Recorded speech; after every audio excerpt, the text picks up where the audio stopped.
If you've ever spent hours editing the same paragraph, or if your writing folder looks like a graveyard of half-finished stories, then this video is for you.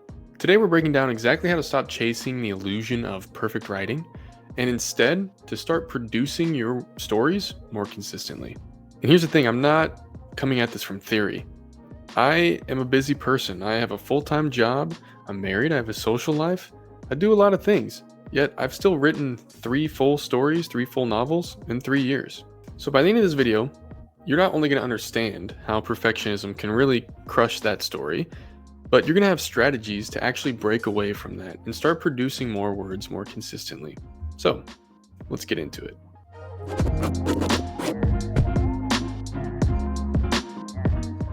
So first, what is perfectionism really? For writers, it can show up as that line could be better. It's that urge to continuously tweak single lines until we feel like it's good enough. It can show up as endless self-editing. It can show up as procrastination disguised as research. It could show up as the fear of feeling like the story will never be ready. I've been there. When I first started writing, I revised my first chapter of my first book for 3 months because I thought if I could just get that right, if I could get that first chapter perfect, then everything else in the story will fall into place. Spoiler, it did not. That being said, it's a real thing that we deal with as creatives. We tend to be perfectionists, but here's my practical advice as a fellow creative. Perfectionism doesn't have to be ignored. It just needs to be leveraged at the right time. The first draft doesn't need to be perfect.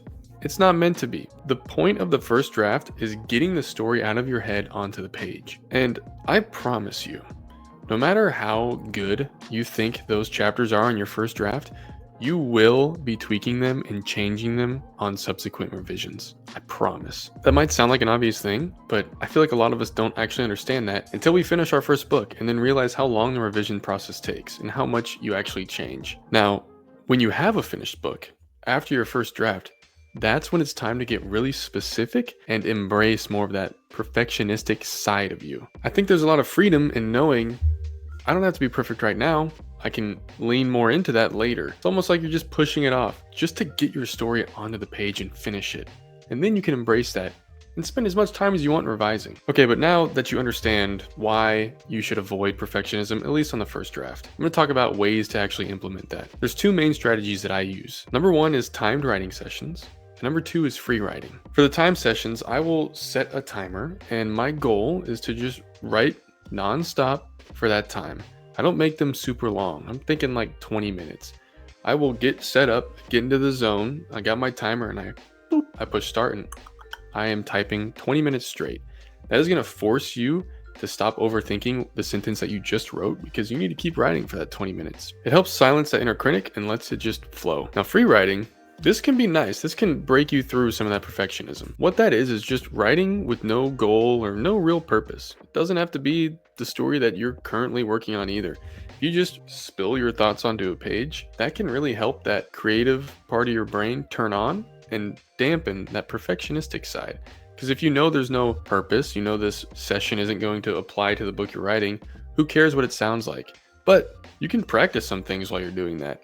Write some silly side story about a character that's not that important in your book, but it lets you develop some of the voice of the book. Then when you get back to the story, it helps you get through it a little bit easier with less perfectionistic whispers in your brain. The real magic doesn't happen when you're perfect. It happens when you're writing consistently and you're letting things flow and you're writing the story that you want to tell. When you show up regularly, you build confidence and skill. Both of those things compound over time when you gain more experience. When those things grow, in my opinion, in my experience, perfectionism drops. Because you know not every story is perfect. You know that you don't have to be perfect. You just need to write consistently and show up. But at the end of the day, remember, even your favorite authors, your favorite stories, started as a messy first draft. People like Brandon Sanderson, Stephen King, they write messy first drafts. They just write a lot and very consistently. So they get their stories out there and then they revise. And that's what ends up on the shelf. Consistency beats perfection every time. All right, everybody. If you feel like this helped you, consider subscribing to the channel. I'll be posting more things like this with tips, practical advice, and ways to create a sustainable and fulfilling life as an aspiring author while having a full life. Let me know too, like if you guys have you guys dealt with perfectionism? I know I definitely did early on. It's gotten better, but sometimes it creeps up and I have to implement some of these things. Let me know some strategies that you've done that feel like they really help. But okay, until next time, keep writing.